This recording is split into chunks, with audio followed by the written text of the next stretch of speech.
नमस्कार दोस्तों, जय हिंद, जय भारत। मित्रों, आज मैं एक ऐसी शख्सियत के बारे में, उनके जीवन परिचय के बारे में आज चर्चा करना चाहूंगा, जो आज़ादी के बाद यानी कि आज़ादी के बाद पैदा हुए, जिनका जन्म आज़ादी के बाद हुआ, ऐसे भारत के पहले प्रधानमंत्री। या मैं बात कर रहा हूं एक ऐसे नेता की जिसने पूरी दुनिया में भारत का डंका बजा के रखा है। यानी कि मैं बात कर रहा हूं तीसरे बार यानी कि लगातार तीसरी बार प्रधानमंत्री के रूप में शपथ लेने वाले एक ऐसे प्रधानमंत्री की, जो कि पहले गैर कांग्रेसी, जिन्होंने लगातार इतना लंबा कार्यकाल प्रधानमंत्री के रूप में बिताया है। यानी कि मैं बात कर रहा हूं भारत के महान नेता श्री नरेंद्र दामोदर दास मोदी जी के बारे में। तो आज मैं उनका जीवन परिचय के बारे में आपसे चर्चा करना चाहूँगा। श्री नरेंद्र मोदी या नरेंद्र दामोदर दास मोदी जी के बारे में। मोदी जी का जन्म आज़ादी के बाद यानी कि सन 1950 को 17 सितंबर यानी कि उनका जन्मदिन होता है 17 सितंबर 1950 को गुजरात के मेहसाना जिले के वडनगर गांव में हुआ था। उनके पिता यानी कि जो उनके पिता हैं, उनका नाम दामोदर दास मूलचंद मोदी और उनकी माता का नाम हीराबेन। उनकी माता हीराबेन का देहांत कुछ समय पहले ही हुआ है। उनके माता पिता की 6 संतानों में से उनका क्रम तीसरा है। यानी कि 6 संतानों में से जो मोदी परिवार में उनके यानी कि माता पिता की जो 6 संतानें थी, उनमें उनका क्रम तीसरा है। और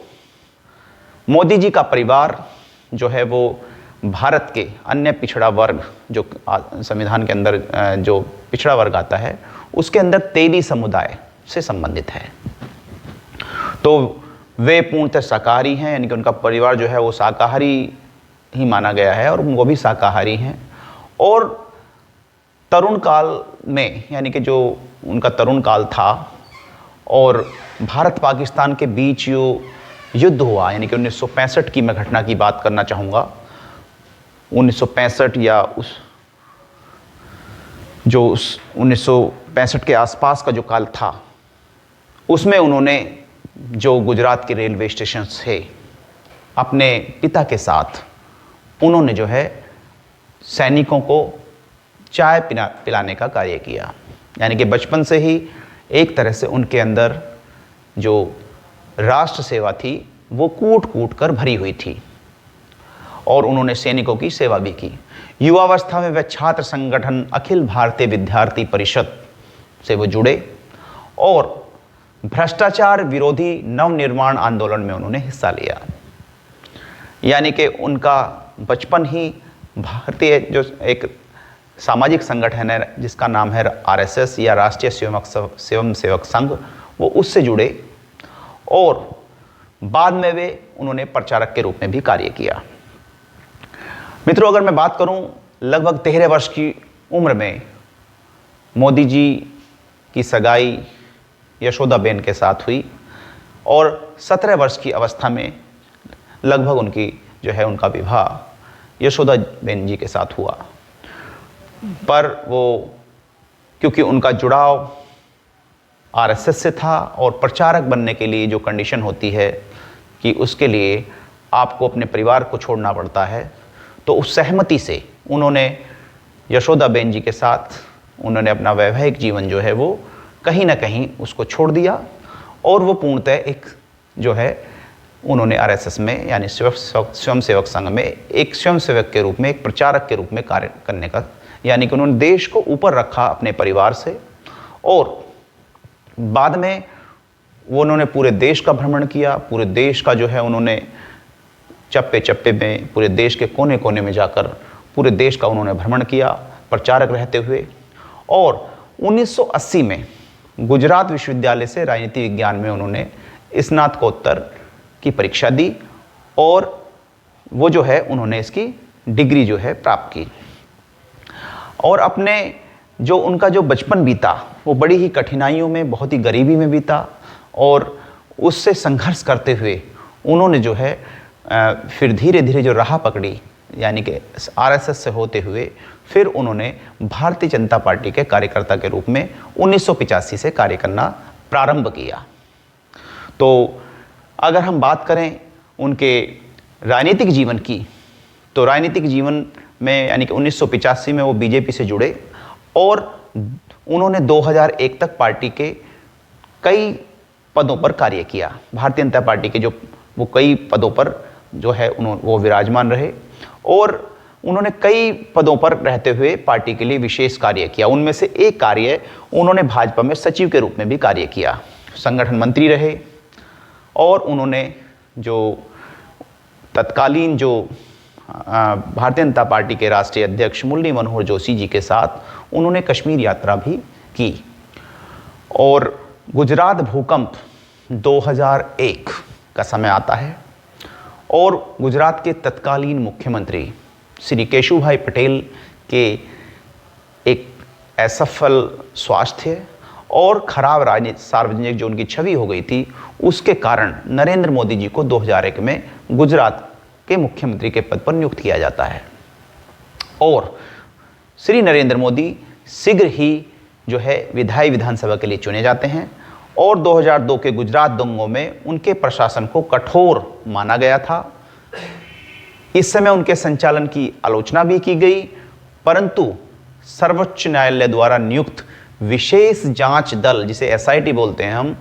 को अभियोजन पक्ष की कार्रवाई आरंभ करने के लिए कोई प्रमाण नहीं मिला। गुजरात के मुख्यमंत्री के रूप में उनकी नीतियों को, आर्थिक विकास को प्रोत्साहित करने के लिए श्रेय दिया जाता है। उनका श्रेय यानी कि जो गुजरात मॉडल है वो पूरे भारत में फेमस होता है।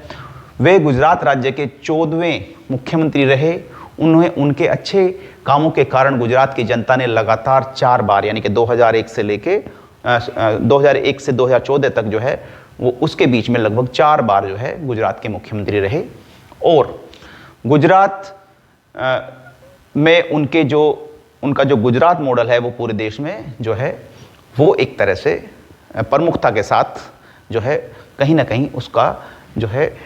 एक सम्मान की दृष्टि से गुजरात मॉडल को देखा जाता है। अटल बिहारी वाजपेयी की तरह नरेंद्र मोदी एक राजनेता हैं और एक कवि भी हैं। जब उन्हें समय मिलता है तो वे गुजराती भाषा के अलावा हिंदी भाषा में भी जो है देश प्रेम से ओतप्रोत कविताएं लिखते रहते हैं। उनके नेतृत्व में भारत की प्रमुख विपक्षी पार्टी जो यानी कि कांग्रेस के सामने, यानी कि जब 2014 की हम बात करते हैं तो 2014 से पहले जो कांग्रेस का शासन था उसकी प्रमुख विपक्षी पार्टी यानी कि भारतीय जनता पार्टी, उसमें जो है 2014 का लोकसभा चुनाव लड़ते हैं वो। और तत्कालीन भारतीय जनता पार्टी के राष्ट्रीय अध्यक्ष श्री राजनाथ सिंह उनका नाम नेता के रूप में रखते हैं और उनके नेतृत्व में 2014 का चुनाव लड़ा जाता है। उससे पहले कांग्रेस की जो यूपीए सरकार थी, 2 बार सरकार रह चुकी थी अटल जी के बाद, तो 2014 में भ्रष्टाचार के आरोप लगते हैं कांग्रेस पार्टी के ऊपर और नरेंद्र मोदी जी का नाम गुजरात मॉडल के कारण, विकास के कारण, विकास पुरुष के कारण जो है जनता के बीच आता है और पूरा भारत नरेंद्र मोदी जी को पूर्ण समर्थन देते हुए भारतीय जनता पार्टी की 282 लोकसभा सीट जीतकर अभूतपूर्व उन्हें सफलता प्राप्त होती है। सांसद के रूप में उन्होंने उत्तर प्रदेश की सांस्कृतिक नगरी वाराणसी को चुना और अपने गृह राज्य गुजरात के वडोदरा संसदीय क्षेत्र से उन्होंने भी चुनाव लड़ा, लेकिन उन्होंने बाद में जो है चुना बनारस को, वाराणसी को। यानी कि अभी तक वो लगातार तीसरी बार वाराणसी से तीसरी बार वो सांसद हैं। यानी कि 2014 से लेके 2019 और अब 2024 में चुनाव होता है, पिछले वर्ष जो चुनाव हुआ उसमें वो लोकसभा से सांसद निर्वाचित होते हैं और लगातार तीसरी बार वो जो है भारत के प्रधानमंत्री के रूप में शपथ ग्रहण करते हैं। भारत में उनके यानी कि जो भारत में उनका कार्यकाल रहा प्रधानमंत्री के रूप में, वो तीसरा कार्यकाल उनका जो है विगत 1 वर्ष से चल रहा है। लगभग वो 11 वर्ष भारत के प्रधानमंत्री रह चुके हैं और चौथे चुनाव में जाने से पहले उनके नाम यानी कि वो जो सरकार चल रही है वो आने वाले समय में पता लगेगा। लेकिन जो अब तक उनके एक तरह से जो विकास पुरुष के रूप में कार्य किए हैं, चाहे वो सड़कों का जाल हो, चाहे वो जीएसटी की बात करें, चाहे फिर हम बात करें कश्मीर मुद्दे की, आर्टिकल 370 की, इस तरह के मुद्दे, साथ में रामलला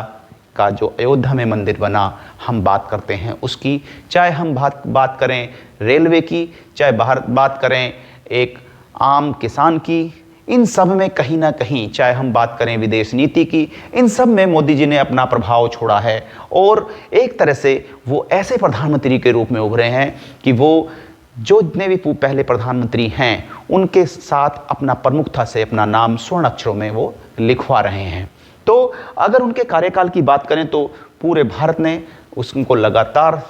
तीसरी बार जो है समर्थन, यानी कि भारत की जनता ने उनको एक तरह से उनका सम्मान रखते हुए उनको तीसरी बार जो है प्रधानमंत्री के रूप में स्वीकार किया है। अगर बात करें उनके गुजरात के मुख्यमंत्री के रूप में तो उसमें उनके बहुत सारी विकास योजनाओं की हम बात करना चाहेंगे, जैसे पंचामृत योजना जो राज्य के एकीकृत विकास की बात करते हैं, सुजलाम सुफलाम राज्य में जल स्रोतों का उचित समेकित उपयोग, कृषि महोत्सव भूमि के लिए, चिरंजीवी योजना नवजात शिशु के लिए, मातृ वंदना जच्चा बच्चा के स्वास्थ्य के लिए, बेटी बचाओ बेटियों के लिए, ज्योति ग्राम योजना प्रत्येक गांव में बिजली पहुंचाने के लिए, कर्मयोगी अभियान सरकारी कर्मचारियों में अपने कर्तव्य की निष्ठा जगाने हेतु, और कन्या कलावणी योजना महिला साक्षरता, बाल भोग योजना निर्धन छात्रों को विद्यालय में दोपहर का भोजन। ये सारे प्रमुखता से अगर हम बात करें इनके प्रधानमंत्री के दूसरे कार्यकाल की, तो कोविड जैसी महामारी से उन्होंने जो है बहुत सही तरीके से जो है कोविड से लड़ने का काम किया और इतनी जल्दी उस पर काबू पाया कि हमें दुनिया भर ने हमसे टीके मांगे, दुनिया भर ने को हमने जो है सप्लाई दी और उस पर बड़ी अच्छी कुशलता के साथ उन्होंने जो है इसको कंट्रोल किया। तो अगर हम बात करें उनके प्रधानमंत्री के कार्यकाल के बारे में, तो प्रधानमंत्री का कार्यकाल जो उनका रहा उसमें सबसे बड़ी जो उचित बात रही, यानी कि अगर उनकी हम बात करते हैं कि उनके क्या क्या विकास रहे, अगर हम पहली योजना के बारे में बात करते हैं या दूसरी योजना के बारे में बात करते हैं, तो उनकी अर्थव्यवस्था की अगर हम बात करते हैं तो भ्रष्टाचार से संबंधित जो विशेष जांच दल SIT की उन्होंने स्थापना की और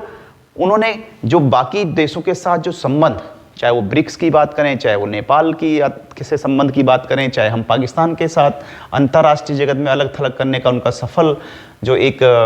योजना रही, यानी कि उनकी विदेश नीति जो है उसका लोहा उन्होंने बनाया। चाहे फिर हम रक्षा नीति की बात करें और अगर हम बात करें उनके दूसरे कार्यकाल की बात, तो उसमें भी उन्होंने जो है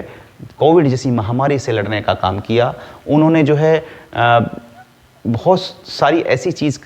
ऐसी रेलवे और सड़कों का जाल बिछाने का काम किया और 2024 से जो उनका कार्यकाल जो अब प्रारंभ हुआ है उसमें भी उन्होंने अभी कार्यकाल शुरू करते हुए बहुत सारे ऐसे काम किए हैं। इस बार का जो बजट रहा 2025 का, उसमें भी एक आम जनता के लिए, यानी कि जो एक तरह से हमारा जो मध्यम वर्ग है उसको 12 लाख तक की एक छूट देने का उन्होंने कार्य किया है। और आगे हम यही ईश्वर से प्रार्थना करेंगे कि नरेंद्र मोदी जी जो हैं स्वस्थ रहें और आगे जो है देश की बागडोर संभालें। तो नरेंद्र मोदी जी के जीवन परिचय के बारे में मैंने संक्षेप में आपको बताने का काम किया है। भविष्य में भी मैं इस तरह के वीडियो आपके सामने प्रस्तुत करता रहूँगा। तो अगले वीडियो तक के लिए मैं आपसे विदा लेना चाहूँगा। अगले वीडियो तक के लिए आपसे विदा लेता हूँ। नमस्कार, जय हिंद, जय भारत।